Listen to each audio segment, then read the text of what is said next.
Developing the Leader Within podcast, leading beyond limits. Welcome back, everyone. If you haven't subscribed, please do so right now, as it'll help getting our show to others and help us get to our next milestone. Today, I'm excited to be speaking with Sharlee Lyons. Sharlee is principal at SharleeLyons.com and the best-selling author of Average to All-Star, equipping young leaders to start strong and go further faster. And I love that.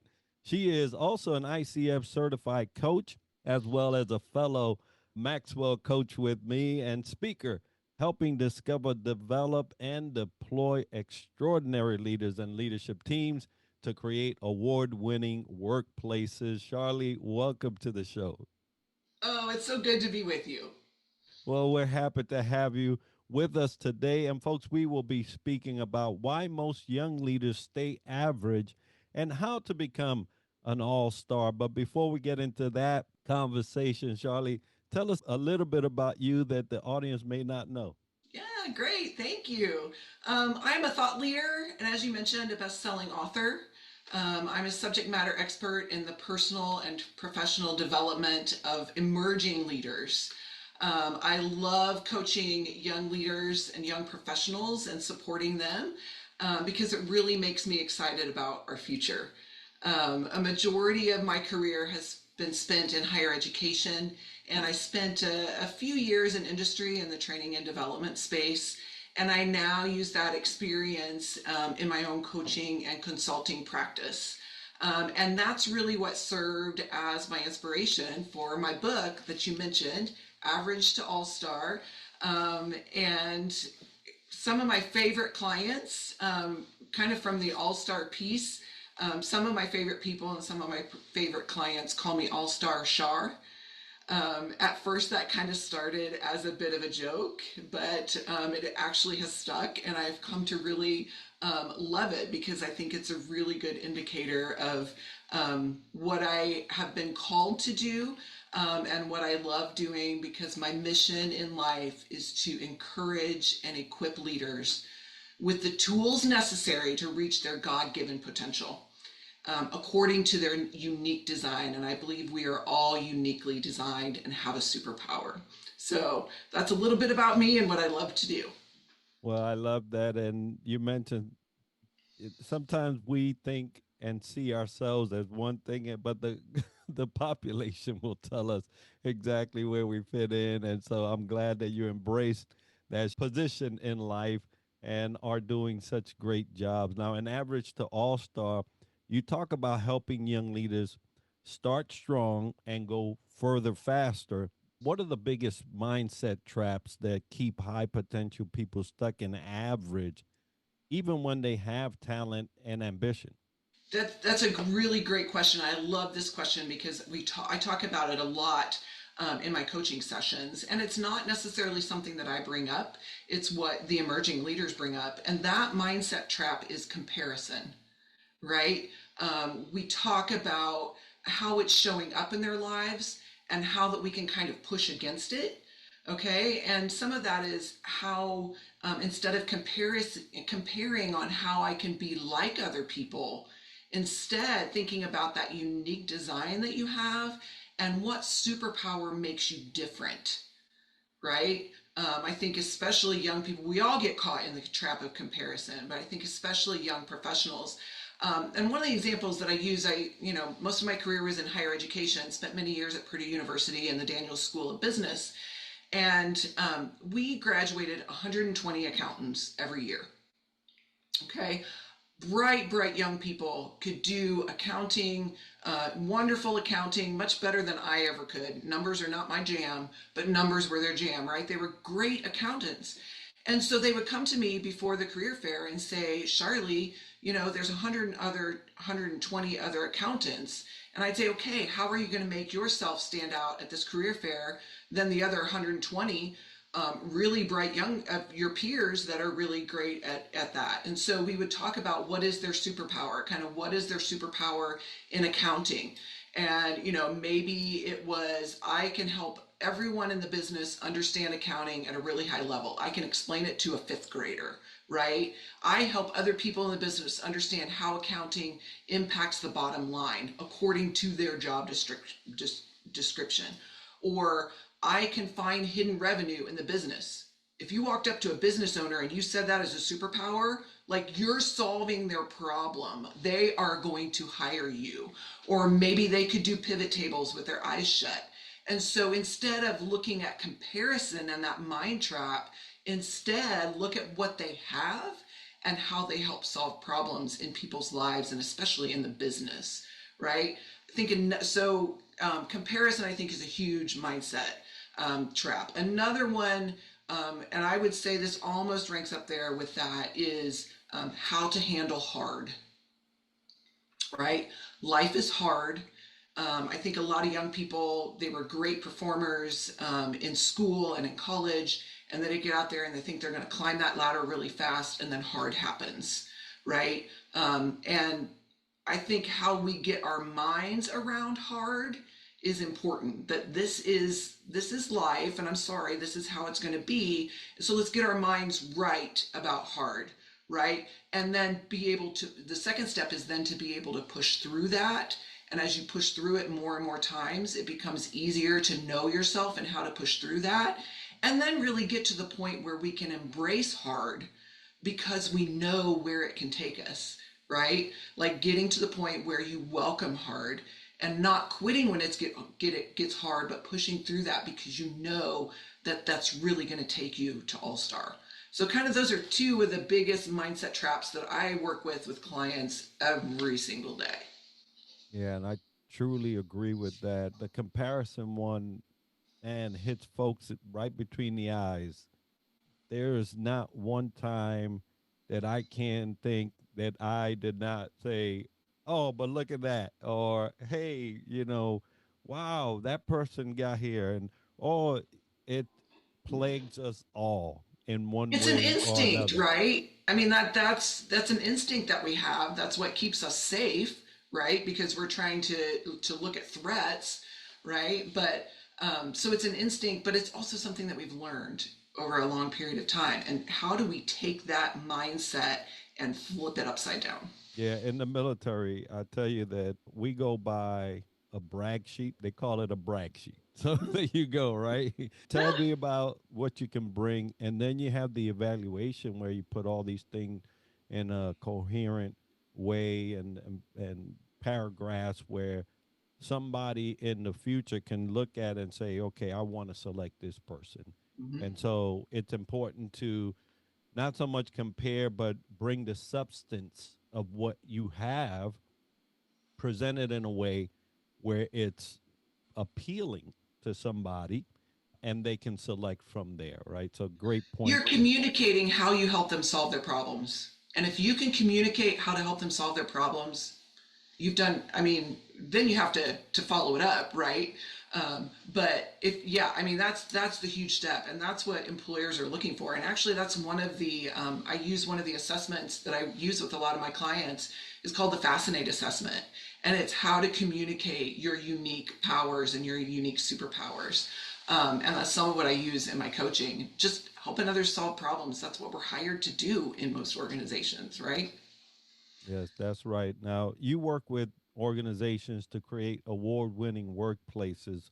What's one leadership behavior that quietly destroys culture and one that consistently builds trust and engagement? Right. So the kind of culture enhancer of what I'm hearing you say, I think is exactly what we've been talking about a little bit. So I'm going to take your question a little bit backwards here and talk about the enhancer, and then we'll talk about the destroyer. I think a lot of it, the enhancer is knowing what your superpower is and how do you use that to help the organizational goals, right?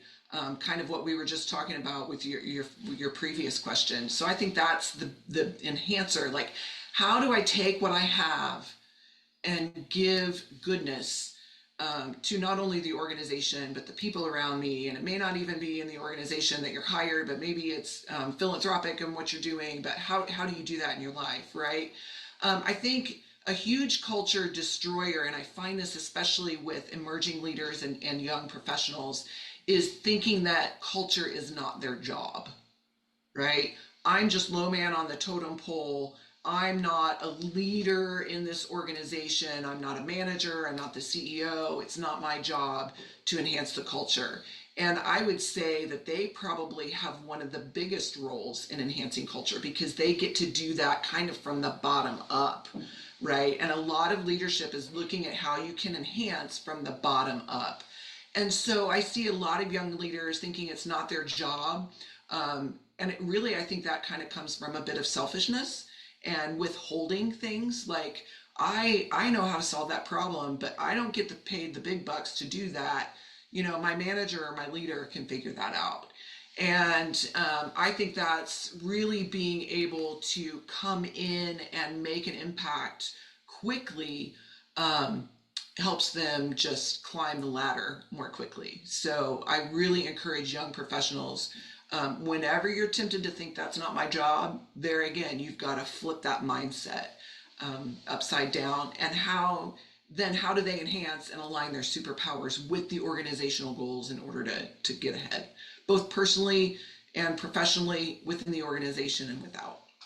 I absolutely agree. Now, a caveat and maybe a reminder to organizations that you must foster an environment where people do feel comfortable in saying, yeah, I might not get paid for that, but here it is. And then, you go from there. Maybe you have a way to compensate folks bringing those ideas and saying, wow, that's great. We're going to implement it. Oh, but by the way, here you go. Whatever that here you go looks like for your Whether it's a company. cup of coffee or, 3 hours off or whatever it may be, there's a lot of ways you can recognize that.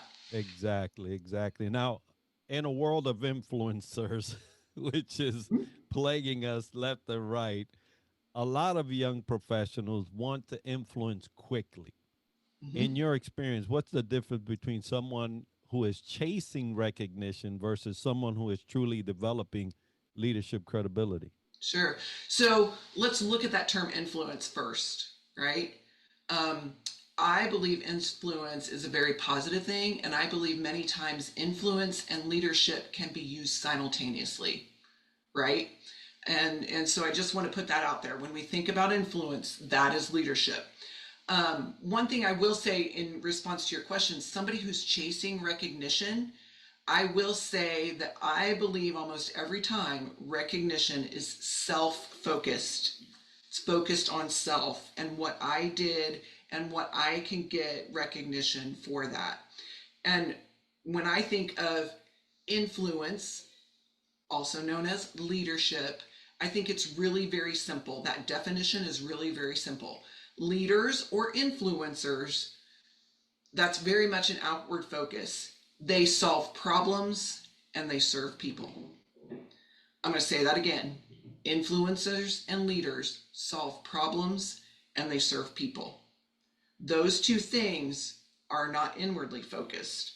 Those are outwardly focused, right? So a focus on others and what they can do for others and how they can help solve problems is the key to developing great leadership credibility. It's Yes, really that's simple. Sometimes it's a little more difficult to do, but I think if you can remember solve problems and serve people, put you on the right track. and that'll put a leader in a position where that influence lasts a long time, well beyond the time they served with whatever organization. People will remember you for the long haul. Now, as an ICF and John Maxwell certified coach, you've probably seen leaders underestimate the power of self awareness. What are some signs a leader lacks self awareness, and how can they begin developing it before it damages their team? So self-awareness is a really, some of that's knowing your superpower, right? But I think many times a leader that lacks self-awareness, a lot of times will exhibit kind of defensive behavior, blaming others, for their struggles. When things get hard, they start complaining, like we talked about, kind of regulating emotions, right?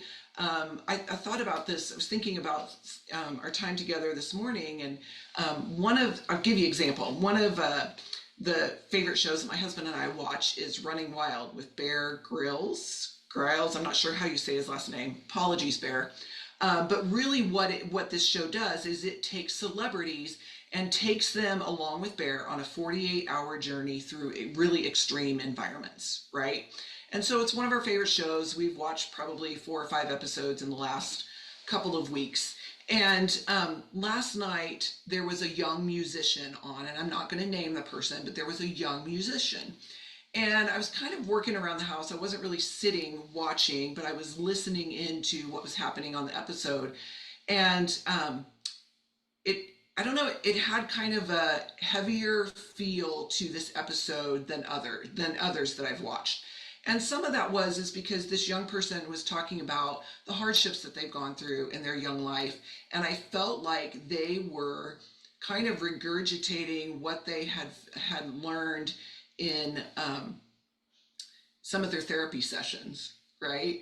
And kind of talking about how things in their past that have been hard has influenced who they are today. And I don't know, it just felt a little bit heavier to me. And I got to thinking about some of the past episodes that we watched, and one was with Matthew McConaughey. And that episode just felt so much lighter. You know, Matthew McConaughey, he's just a fun guy. He talked a lot about his past experiences. And granted, Matthew McConaughey is much older than this young musician that was on. And so he's had a lot more self-awareness time to think through that, right? But just the difference of that episode, and one of the other episodes that we watched was with Tiffany Haddish. And if you know Tiffany Haddish, you knew she was going to have a good time, and she was funny. And if you look at her, I mean, she was a foster child and, you know, came up through a really, really tough environment. But how she's taken that tough environment, just like this young musician had a tough environment growing up, Tiffany's been able to really do a lot of self-awareness and self-reflection, I think, and just take it to a whole different level. Now, I will say Matthew McConaughey and Tiffany are older than this young musician. And so I think sometimes self-awareness comes with time and maturity, right?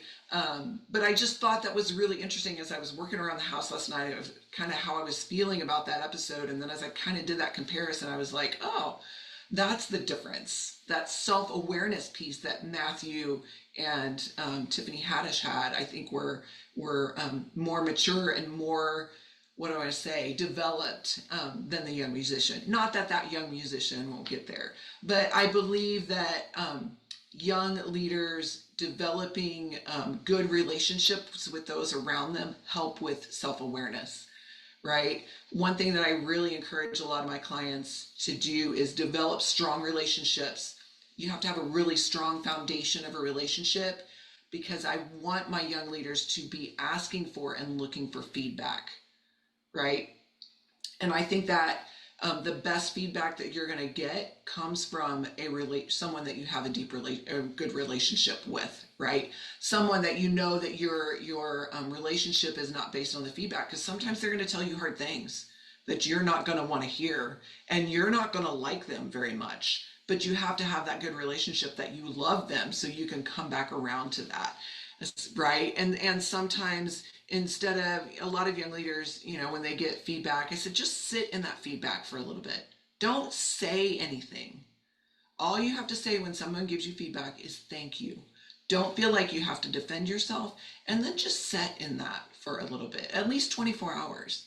And you start to come back around to that rational brain and think, what is real here, and where, you know, you get away from that emotional side of your brain and you feel it more in that rational side of the brain. And when you sit in it, then you can see what your part in that is.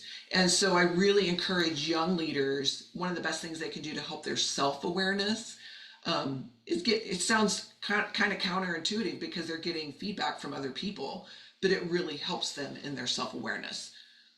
Yeah, I totally agree. It reminds me of a story I was reading not so long ago in the Bible, and it was Solomon's son. Solomon's son had an opportunity, and he was surrounded by two groups. One was the sage advisors his father had, and his young counterparts. Mm-hmm. And he had an opportunity to, take that reflective period in time and say, set himself up for success. And instead of going with the comment and feedback of the older group, he decided to go with the younger group and lost the kingdom. I'm literally ripped the kingdom, 10-2. Yeah. And Yeah. just because he did not see those self awareness comments as something fruitful, he went with his younger counterparts and destroyed the kingdom. So it is important, And folks. think about who's going to tell you what you need to hear, not what you want to hear, right? And that's what Solomon's son did. He went with what he kind of maybe wanted to hear instead of what he needed to hear from those sages, right? Yeah, it's important to surround yourself with the right folks, Mhm. help you become more aware of your potential, even in that conversation, and succeed. So, Yeah.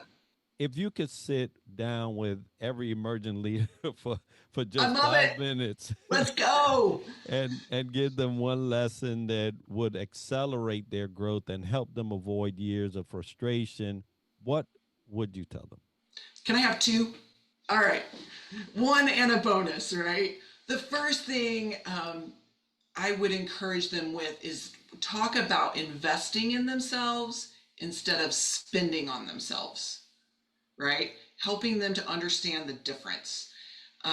So the difference between, again, I'm going to say it, investing in themselves versus spending on themselves. So think about, we all spend on ourselves, right? Maybe it's fancy coffees in the morning. Maybe it's going out with friends, buying a round of drinks. Maybe it's subscriptions that we're not using. Ouch, that probably gets all of us, right? Maybe it's a car payment. Like, I think the average car payment is like over $500 now. Like, follow the Dave Ramsey thing and drive a paid off car. You would have $500 to invest in yourself in a month. Think about that. Think about how much we're spending on ourselves, and instead, how would we take that money and invest in ourselves? Because when we invest in ourselves, and when young people especially invest in themselves and invest in their mindset that we talked about, and invest in the superpowers, the things that they're already doing, that takes them from average to all-star more quickly, right? Because when you invest in yourself, you don't remember what that cup of coffee tastes like at the end of the day. Maybe you have a really great memory of that round of drinks that you bought with your friends, but that's only going to last for maybe a year or so. But when you invest in yourself, that compounds, and you have that for the rest of your lifetime. So that may be taking classes, that may be investing in certifications or investing in coaching. We'll talk about that here in a minute. But take that money because it has a compound effect. And when young people especially understand the difference between spending on themselves and investing in themselves, when they invest in themselves, it has that compound effect, and they're able to climb the ladder faster, earn more income, gain more influence, all the things that we've already been talking about. So I'd spend 5 minutes on that concept, and then another 5 minutes I'd spend on the power of coaching. And I've mentioned that several times, and I really think this is one of the best investments that young people can make on investing in themselves. And because when you get coached, and you and I have both been coached, I've spent a lot of money on coaches in my career because coaches give you the fresh perspective that you need to really take massive action in your life and career. And I believe it's what sets the highest achievers apart from the others, right? It's what makes people all-star instead of average, is that power of a coach. And that power of a coach that's going to tell you what you need to hear versus maybe what you want to hear.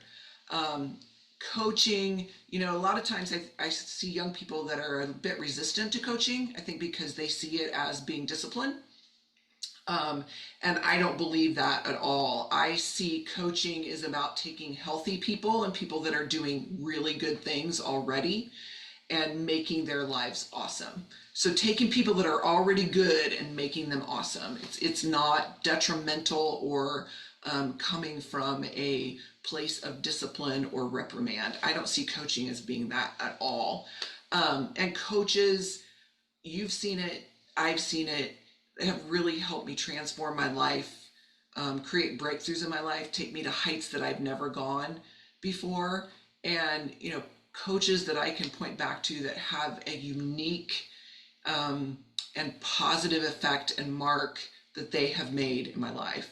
And so, talking about investing in themselves, because that's going to compound and they're never going to lose that. And I think one of the best investments they can make is in a coach. And I would even say coaches over a period of their lifetime. And I'll tell you, you could get some really remarkable coaching when you think about how much you're spending on yourself instead of you can take that money. And I even encourage them too to talk to their employers, right? How many times have we been to a conference that we've gone to and we spent probably $3,000 going to a conference, and you come home and you might have one or two things that you think you're going to work on, but you kind of forget that in almost 3 months. To me, I love conferences. They have a purpose, but I don't think there's not a real great return on investment. And if you took $3,000 out of your professional development budget that maybe your employer has for you and used on coaching, and the boss and other people around you see that in your organization, they're going to be ready to spend more money on coaching because they're going to see the huge impact that it makes both personally and professionally in your life. So that's my soapbox and my two. Thanks for allowing me to. Well, no, those two are fabulous. And just think about it. If a employee came to you as a leader and said, you know what, forego the donuts, the free coffee on me. Mm-hmm. Take whatever it is that you are thinking you are investing in me, set that aside and get me a coach. That's what I want from you guys. Imagine that. Yes. That Yes. I would be like, hey, this person's going somewhere, right? And Yes. I would Because I love want that. one too, right? Like, let's find one for you, and if it works, like, I want one too, right? Yeah. Yeah, it's amazing. A coach is a Coaching. guide by your side. It's not the sage on the stage, right? Going back to Solomon's son's example, he didn't ask you've got to have a guide by your side because they just help you. They help you go from average to all star. And I know that sounds trite, kind of coming from me, but it's really true. I've seen it in my life, and I've seen it with my clients as well. Yeah, absolutely. I've also seen it as a spectator, as an active participant, as one that has been coached. This is probably one of the biggest bang for the buck you're going to get. So definitely consider that. Now, Sharlee, we can talk about, going from average to all star or from good to great the whole day. But what do you have coming up, and where can the viewer or the listener follow you or support what you're doing? Sure, great. Thank you for that question. I have a group coaching session that's going to be kicking off in June. And so they can visit my website, sharleelyons.com. That's SHARLEELYONS.com. You can get some information there. I would encourage, if you're not ready to jump into coaching, book a strategy call with me. Let's talk about what your superpowers are and how coaching can help you achieve your goals. Also on the website, another really low cost way, maybe for mentors and leaders out there that are looking to help young emerging leaders. You can purchase Average to All Star. It's $20 or less. Also on my website, there is a free core values assessment. So that's a great place for people to start. I think you have to know your values before you know where you can plug in and really be effective. There's workshops there on my website. And then you can also follow me on socials. Instagram and Facebook, it's at AllStarShar, and LinkedIn, Sharlee Lyons. I'd love to connect with folks on socials. Outstanding. Well, folks, we'll have all those links as part of the video in the show notes for you to support Sharlee on her endeavors and maybe get in on one of those workshops or strategy sessions. Now, today's episode is sponsored by the Global Trends Magazine, The Outlier Project, Bone Frog Coffee, Castle and Compass Adventures, Ascend Meditations, Chop AI, Boomcaster, and Superpass. And if you've enjoyed this episode and learned something interesting about the topic covered today, make sure to like, share, and subscribe, and let us know by leaving a comment. And tune in next week for another episode where we dissect leadership from another angle. And as we like to end the show, success to you.